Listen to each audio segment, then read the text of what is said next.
Right, first of all, town meeting formalities. Following a reminder to meeting attendees that this is a formal meeting, I can advise that members of the public will be given an opportunity to speak during the public open session, but not at other times. This meeting is being filmed, and by being present, attendees are deemed to have agreed to be filmed and to the use of those images and sound recordings. I can advise that attendees should not disclose any personal information of individuals, as this would infringe the data protection rights of that individual. May I please ask everyone to mute their microphones when not speaking and to put their microphones on when they are speaking. And now, apologies for absence. We've had apologies from Councillors Knight, Thomas, Woodhead and Russell. And everyone else is here. Item number 2 on the agenda is declarations of interest, which is to receive statutory declarations of interest from members in relation to disclosable pecuniary interests in any agenda item. It's explained in the agenda. Any pecuniary interests, there are none. And then any non-pecuniary interests, there are none. Item number 3, Chairman's announcements. We'll keep it as short as possible tonight because it's rather hot. Item number 4 is the public open session. There are no members of the public present here. Are there any online, please, Aisha? In that case, there'll be no questions from the public. We have no invited speaker. Item number 6 is members' questions. Are there any questions from members? No members questions. Item number 7 is the minutes of the recommendations of meetings. Item number 7 is the meeting of this committee held on the 18th of March 2025. I'll go through the minutes for accuracy in order of page numbers in the agenda. So page 6, page 7, page 8, page 9, and page 10. Is it your wish that I sign these as a true and correct record? Thank you. Do that at the end. Right, item number 8 is matters arising from that list, and I'll go through it in the same basis. Any matters arising on page 6, on page 7, on page 8, on page 9, on page 10. There are no matters arising. Item number 9 is items for consideration, risk policy and reflection.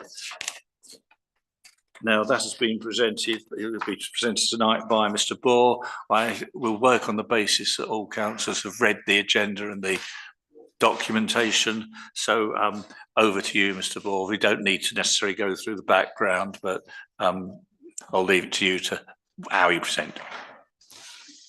Thank you, Mr. Chairman.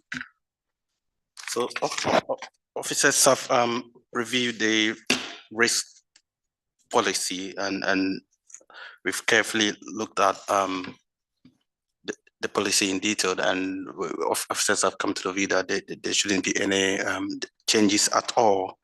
The risk register is reviewed regularly by managers, and as we are aware, it's a live risk register, and all members are it's available to all members to really click on the link to really look into detail the risk register for the council.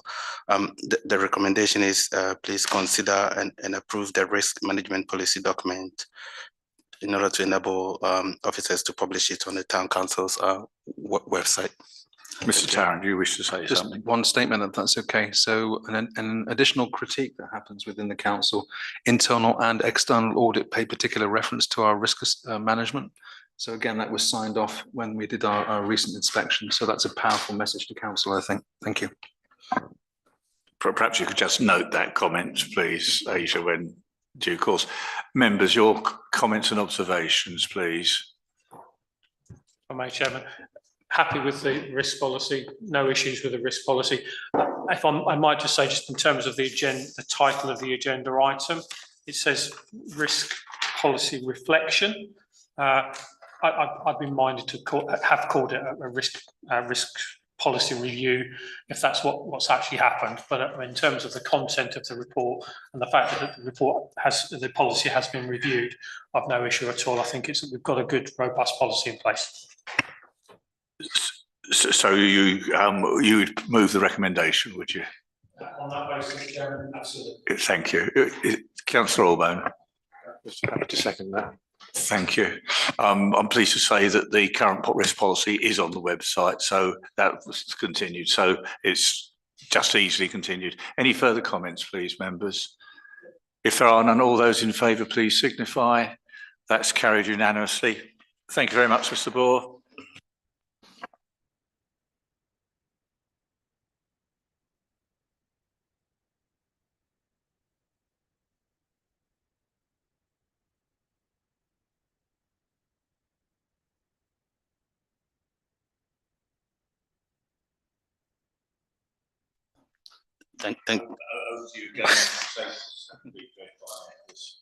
All right. Thank you, Mr. Chairman. So the financial regulation is governed the conduct of the financial transactions of the council, and it can only be amended or varied by a resolution of the council. So the council's financial regulations were last updated on 13th of August 2024, and members were in support of the recommendation to properly replicate the exact guidance of NAC templates from 2025 onwards. So since this time, NAC has updated the template, which was done on March 2025. So in consultation with the chairman and the deputy chairman of the Finance and General Purposes Committee, we've agreed, both of us have agreed to follow the following procedure for officers to produce updated financial regulations based on the new NAC template, while incorporating key aspects from the BTC current financial regulation. And also the draft, as per our guidance, the draft document should be on SharePoint at least one month, and copies should be printed to members who request it. After the 1 month, the document should come back to this committee, which is on September 2025, and for members to consider. And once it is agreed in 16 September 2025, a recommendation should be made to the full-time council on 16 October for 2025 for adoption. And thank you. Mr. Tarrant. I'll be succinct again, if that's okay. So just two things just to reinforce what my colleague has just said. Number one, it's good practice for all policy and strategy documents, and we've agreed this with members, to have at least 1 month's period of time to reflect and consider what potential changes. So we always do that. We always make sure that there's early notification of that. Secondly, of course, audit expect a certain set of documents to be considered once a year. This particular document is one of those key components, and it must be reviewed on a yearly basis, which obviously is what we've done. Thirdly, of course, and that's for members to deliberate further when we discuss this in September, most councils use the predominant point of reference to be the NAUC model, and we've endeavoured to do that this time, putting in the local nuances particular to Biggleswade. Yeah, but the fundamental component of the document should be NAUC related, because of course they're the national lead associated with this. Thank you. If I might just come in there, I did have a discussion with the clerk and Mr. Burr prior to the meeting, and I feel it's important that we actually go down the route of using the NAUC model, because in future when changes come, if the template will be very much the same. So there is a bit of a change from previous years, but I think it's important, rather as we did with standing orders, to go down the route of the NAUC model. The only thing I would say is that if members do have observations, and they may do because it is a change in formats, particularly with regard to the local elements, if they could let Mr. Bohr know sooner rather than later on their observations so that they can be incorporated, because I've had a quick look through it myself and there are one or two little things that we do, but that was produced at fairly short notice, so thank you, Mr. Bohr. I don't like as chairman taking the floor too quickly, but I thought it's important to just add context. Our members,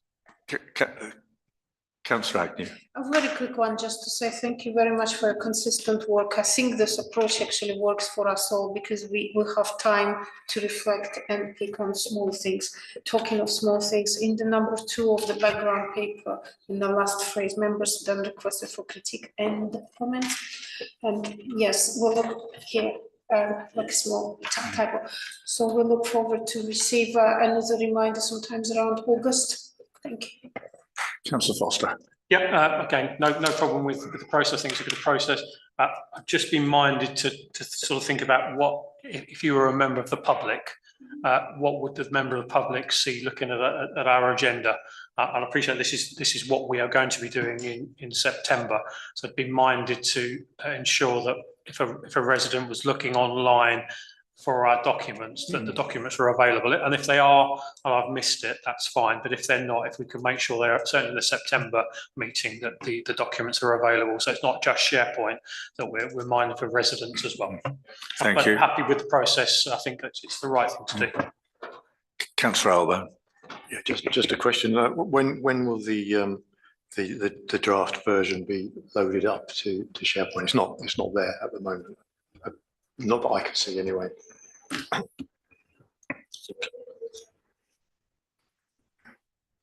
In that case, I can't, still can't see them. I'm fortunate I had paper, so I'll get in there. Perhaps Aisha can give some guidance after the meeting, if that's okay. Any further comments, please, from members? Is it your wish that we note the recommendations? Thank you. Thank you. Everybody agrees that. And perhaps if the clerk could take on board the points that Councillor Foster raised with regards to presentation to the next meeting that it comes to.